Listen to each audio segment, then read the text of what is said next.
Good morning guys. तो पिछले कल हम यहाँ नाको पहुँच गए थे और जैसा कि आपने देखा हमने लेक घूमी, हम ऊपर माने तक गए थे और हमने नाको गांव का थोड़ा टूर किया। तो आज हम अपना सफ़र यहाँ नाको से शुरू करने वाले हैं और आज हम ग्यू और ढंकर कवर करेंगे। उसके अलावा शायद और भी एक दो चीज़ें जो हम कवर करने वाले हैं। तो ज़्यादा टाइम वेस्ट ना करते हुए आज का दिन शुरू करते हैं। आज का सफ़र हमने सुबह जल्दी स्टार्ट किया क्योंकि आज बहुत कुछ कवर करने को था। आज मौसम बड़ा अच्छा था और सामने बर्फ़ से ढकी माउंटेन्स की चोटियाँ नज़ारों में चार चांद लगा रही थी। नज़ारों की बात चली ही है तो हम यहाँ की एपिक लैंडस्केप्स को कैसे नज़रअंदाज कर सकते हैं। बिलीव मी, इन लैंडस्केप्स को देख के लगता है कि आप किसी और ही प्लेनेट में आ गए हो।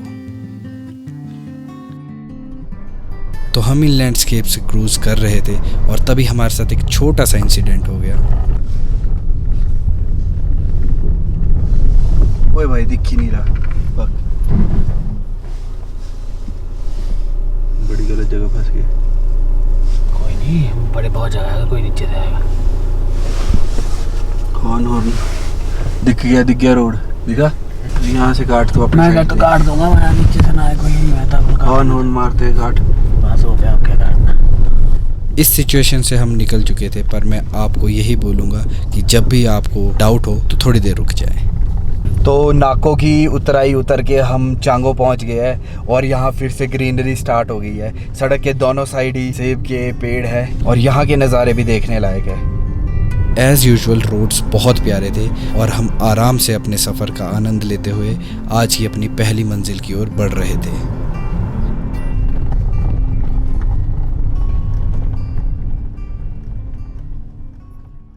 तो फाइनली हम पहुंच गए हैं ग्यू मॉनेस्ट्री।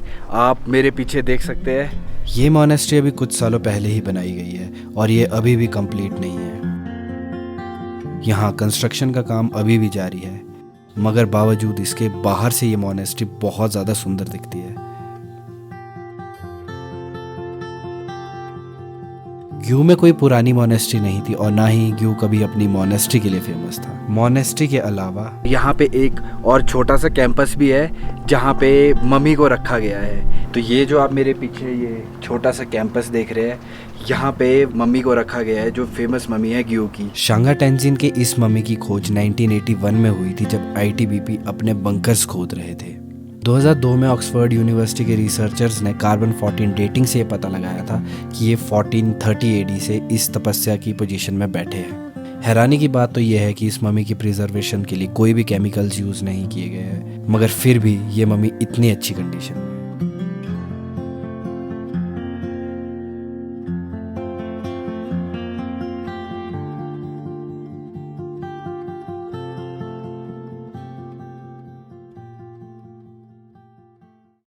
ओके, सो हम निकल चुके हैं ग्यू से आगे की तरफ।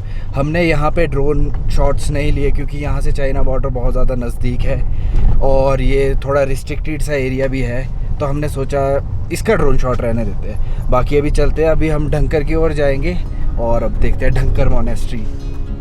तो ग्यू से हम निकल चुके थे और ढंकर से पहले हमारा स्टॉप होने वाला था ताबो। एज़ यूजुअल रोड्स और व्यूज़ अलग ही लेवल पे थे।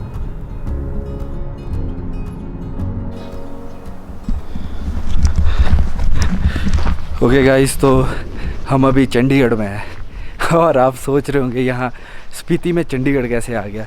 तो मुझे ये स्टोरी याद है, मैंने सुनी थी कि यहाँ पे शायद, मतलब पूरा मैं श्योर नहीं हूँ, बट ऐसा कुछ है कि यहाँ के लोगों को कुछ प्रॉमिसेस किए गए थे कि आपको चंडीगढ़ में कुछ प्लॉट या जगह, घर, ऐसा कुछ दिलाया जाएगा। बट वो वादे नेता के, ऑब्वियसली नेताओं के द्वारा, तो वो वादे कभी पूरे किए नहीं गए। तो यहाँ के लोगों ने इसी जगह का नाम चंडीगढ़ रख लिया। बाकी चलो कंटिन्यू करते हैं अपना सफ़र। और बस इसी के साथ हम पहुँच गए थे अपनी अगली डेस्टिनेशन ताबो।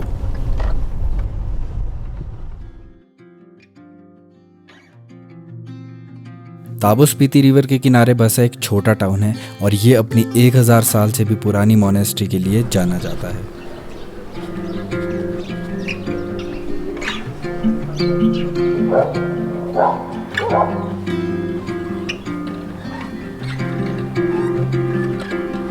इस मोनेस्ट्री को खास बनाने वाली कई बातों में से एक बात यह भी है कि दलाई लामा ने इस मोनेस्ट्री में रिटायर होने यानी अपनी ज़िंदगी के आखिरी कुछ वक्त यहाँ बिताने की इच्छा जाहिर की है।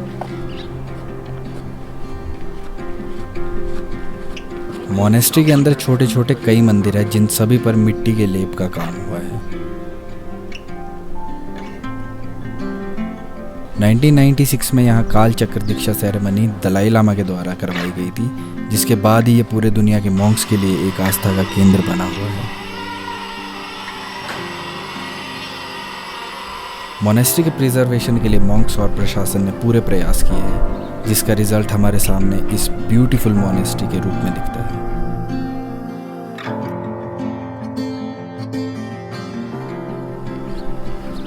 বলছে ভাই এক সেমিস্টার ক্লিনিক্যাল কোর্স নিয়ে স্টার্ট করা 28 মে और एग्जाम অনেক দিন 24 में। तो ताबो मोनेस्ट्री से हम अपनी आज की लास्ट डेस्टिनेशन की ओर निकल गए थे और कच्चे पक्के सब टेरेन से गुजरते हुए हम बढ़ रहे थे ढंकर की तरफ।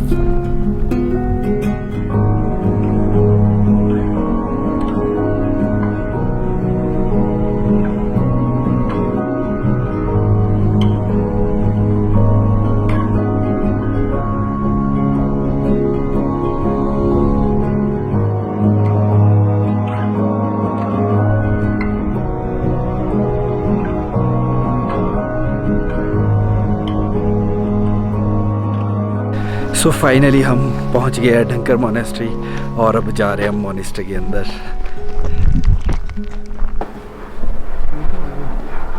तो ये है स्पीति की फेमस ढंकर मोनेस्ट्री। ये मोनेस्ट्री 12,774 फीट की हाइट में बनाई गई है। इससे पहले मैं आपको मोनेस्ट्री के बारे में बताऊं, मैं पहले आपको ढंकर के बारे में बता देता हूं। ढंकर वर्ड दो वर्ड्स के कॉम्बिनेशन से बना है, ढांक जिसका मतलब है ढाक और कर जिसका मतलब है फोर्ट यानी किला। तो ढंकर का मतलब है ढांक पे बना हुआ किला। किसी समय यहाँ राजा महाराजाओं का निवास हुआ करता था, क्योंकि इस किले पर अटैक करना बहुत ज़्यादा मुश्किल था due to its topography. Dhankar 17th century तक स्पीति की कैपिटल हुआ करता था। ढंकर के इस किले को देखकर यहाँ आने वाले सभी लोग हैरान रह जाते हैं, और हो भी क्यों ना, ऐसे हिस्टोरिक प्लेसेस में जाने का मौका कभी कभार ही मिल पाता है। पिन रिवर और स्पीति रिवर के ठीक सामने बना ये किला आज भी अपना सारा इतिहास समेटे खड़ा है।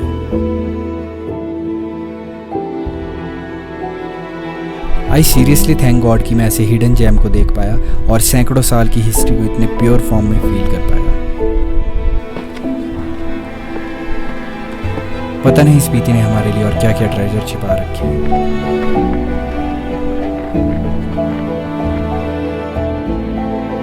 इस जगह को जानने की मेरी एक्साइटमेंट अब और ज़्यादा बढ़ गई है और मैं बेसब्री से इंतज़ार कर रहा हूँ आने वाली मंजिल की।